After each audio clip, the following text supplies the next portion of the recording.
বৈঠকখানাটা বাড়ির ভিতরে, আর মান্নাতের ঘর বাড়ির পিছনে রেখেছে। এটা মূলত মান্নাতের দাদার কামরা ছিল, এখন মান্নাত থাকে। গোসল করে মান্নাত সাদা পায়জামা পাঞ্জাবি পরেছে, সঙ্গে একটি কালো শালও পরেছে। পায়ে সব সময়ের মতোই চটি স্যান্ডেল। আফতাব হাসান বসে বসে দলিল সাইন করছিলেন, পাশে মেহেরবান দাঁড়িয়ে আছে। পরনে তার জামদানি শাড়ি, গা ভর্তি গহনা, মাঝ বরাবর সিথি করেন তিনি। খোপাটা টাইট করে বাঁধেন, দেখে মনে হবে চুলগুলো ছিঁড়ে যাবে। এদিকে এসো। মান্নাত আগে বাড়ে, এখানে সাইন করো। কেন? উপরের ঘরটা এখন তোমার, আর বিয়ের পর তুমি ওই ঘরেই থাকবে। আর হ্যাঁ, তাকে বলেছো যে তুমি বিয়ে করবে? জি বাবা, উনি বলেছে একটু সময় চায়। বেশি সময় দেওয়া যাবে না, যা করার এই মাসেই করতে হবে। মেহেরবান এতক্ষণ দাঁড়িয়ে থেকে সব শুনেছে, কিন্তু কিছুই বলেনি। এতক্ষণ বৈঠকে শুধু মান্নাত, মেহেরবান, আফতাব হাসান এবং দুইজন শহরী মানুষ ছিল। হঠাৎ কথার মাঝে রায়ান ঢুকে বৈঠকখানায়। রায়ানকে দেখে আফতাব হাসি মুখে বসতে বলে, কিন্তু বিষয়টি মান্নাতের পছন্দ হয়নি। সে রায়ানকে পছন্দ করে না, কেমন গায়ে পড়া স্বভাব ছেলেটার। রায়ান ঢুকেই আগে মান্নাতের সঙ্গে হাত মিলায়। কি ভাই, কেমন? কি কেমন? ওই যে আমাদের গ্রামটা। গ্রাম তোমাদের? তখনই রায়ান থতমত খেয়ে যায়। না মানে 14 বছর ধরে আছি তো এখানে, তাই আর কি। 14 বছর ধরে আছো এখানে আশ্রিতা হয়ে, আর আমি 14 বছর আগে রেখে গেছি এই গ্রাম, যেখানে আমার জন্ম। তো গ্রামটা কে আগে চিনে? তো তুমি? মনে থাকে জানো। এই বলে মান্নাত আগে বাড়ে সাইন করতে। এদিকে রায়ান লজ্জায় ফুপুর দিকে তাকিয়ে থাকে। মঞ্জিলের উপরের দিকটা অনেকটা ভিন্ন। 3 তলায় মান্নাতের জন্য শয়ন কক্ষ তৈরি করা হচ্ছে। মঞ্জিল বাড়ির পাশে সবচেয়ে বড় কক্ষটি দেওয়া হয়েছে তাকে। মেহেরবানের দায়িত্বে পড়েছে এই কাজ। বড় ঘরের কাজ কত দূর? জিজ্ঞাসা করেন আফতাব। জি, আর একটু কাজ আছে, সম্পূর্ণ হলেই থাকার উপযুক্ত হবে। ঠিক আছে, আর শোনো, পুরনো গহনাগুলো বের করে রেখো। যার জিনিস তার হাতে দিতে পারলেই শান্তি। জি। শুনুন। বলো। না কিছু না।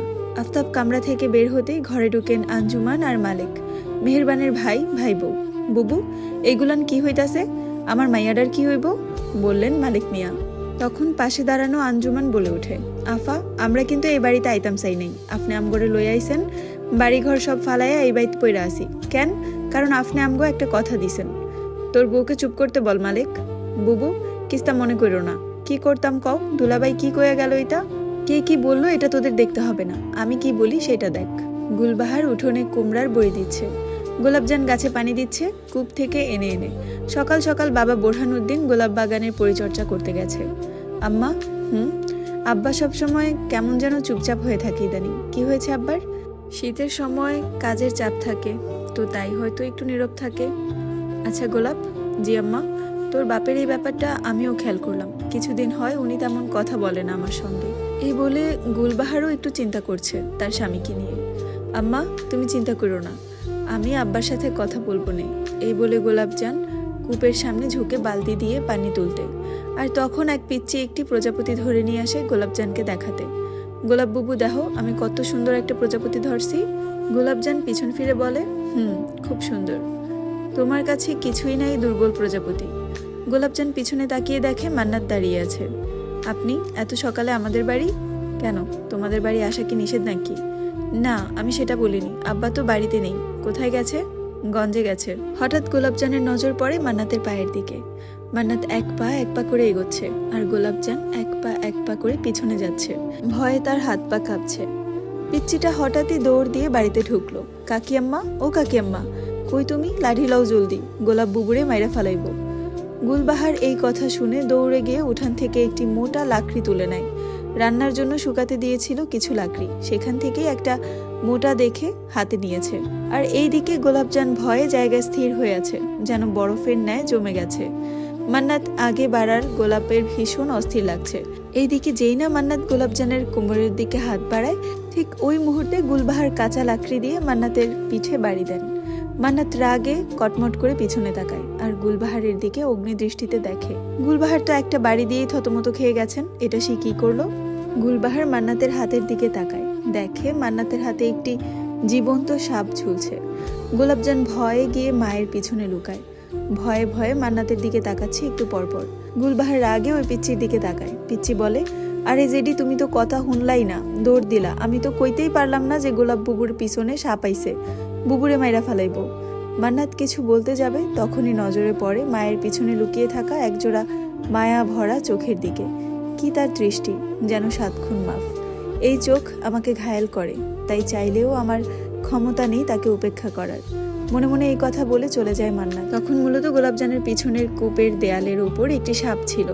সেটাই মান্নাত সরাতে গোলাপের কোমরের পাশে হাত রাখে, আর গুলবাহার এই অকাজটা করে বসে। উঠানে 2 মা মেয়ে এখন চিন্তায় মগ্ন আছে।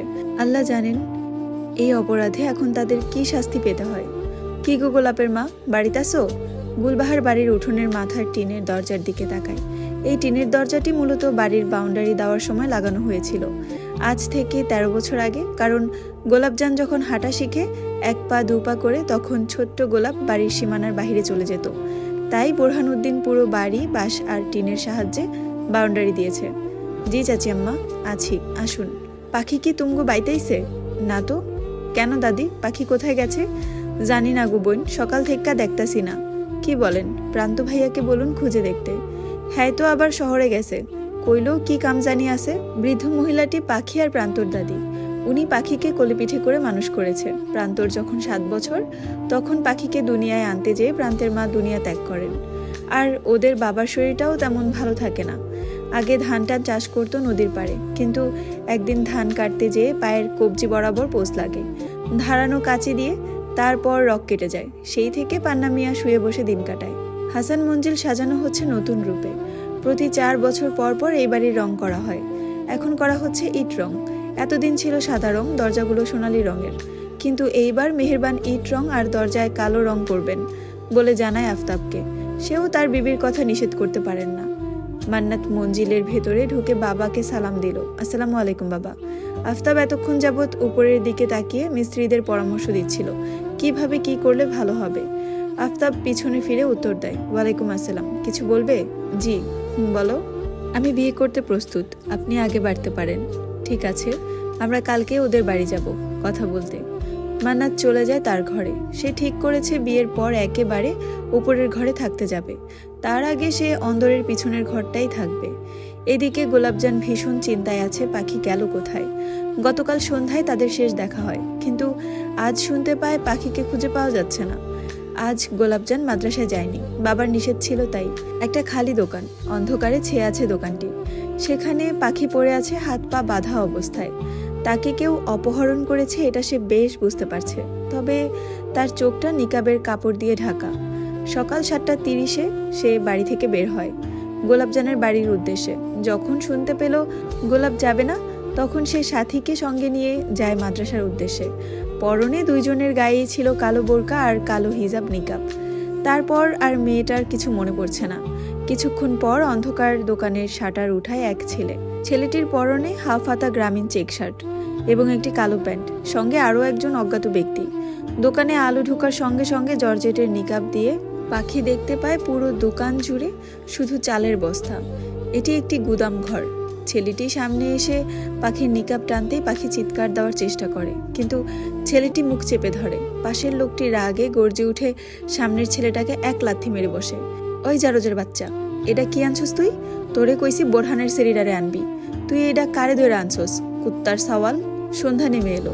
এইদিকে পাখির দাদি, গুলবাহার, বোরহানউদ্দিন, গোলাপজান সহ গ্রামের আরও কিছু ব্যক্তি পাখিকে খুঁজতে বের হয় হারিকেন, কুপি, টর্চ নিয়ে। যে যার হাতের সামনে যা পেয়েছে তা নিয়ে খুঁজতে বের হয়ে পড়েছে। আম্মা, পাখির কি হলো? ও কোথায় চলে গেল? আল্লাহ আল্লাহ কর্মা, মেয়েটার ভাইও গ্রামে নেই। আল্লাহ জানে মেয়েটা কোথায় আছে, কেমন আছে। গ্রামের সবাই গেল হাসান মঞ্জিলের সামনে। দারোয়ানকে বলল আফতাব হাসানকে ডেকে দিতে। বাড়ির সামনে এত চিল্লাফাল্লা শুনে মেহেরবান দোতলার ব্যালকনিতে এসে দাঁড়ায় দেখার জন্য কি হয়েছে। তারপর সে নিচে নেমে আসে। কি সমস্যা? এখানে এত ভিড় কেন, তাও আবার এই রাতের বেলায়? মালকিন, আমার নাতনিডারে সকাল থেকে পাইতাছি না। সাহেবরে একটু কন্যা একটু সাহায্য করতে। উনি প্রেশারের ওষুধ খেয়ে শুয়েছেন, এতক্ষণে বোধহয় ঘুমিয়েও পড়েছে। আপনারা কাল সকালে আসুন। কি হয়েছে এখানে? মান্নাতের কণ্ঠ শুনে গোলাপজান মায়ের পিছনে লুকায়। পান্না মিয়ার ছোট মেয়েটাকে পাওয়া যাচ্ছে না ছোট সাহেব, বলল বোরহানউদ্দিন। হ্যালো, আসসালামু আলাইকুম ইমরান, আমি জান্নাত রহমান আপনাদেরকে গোলাপজান স্টোরি 3য় পর্ব পড়ে শোনাচ্ছি, যেটার লেখিকা আমি জান্নাত রহমান। স্টোরিটি যদি ভালো লাগে অবশ্যই শেয়ার করে দিবেন এবং ফলো দিয়ে পাশে থাকবেন, যাতে করে নেক্সট পর্ব সবার আগে আপনাদের কাছে পৌঁছায়। আর স্টোরি রিলেটেড যে কোনো মন্তব্য আমাকে জানাতে কমেন্ট করতে পারেন।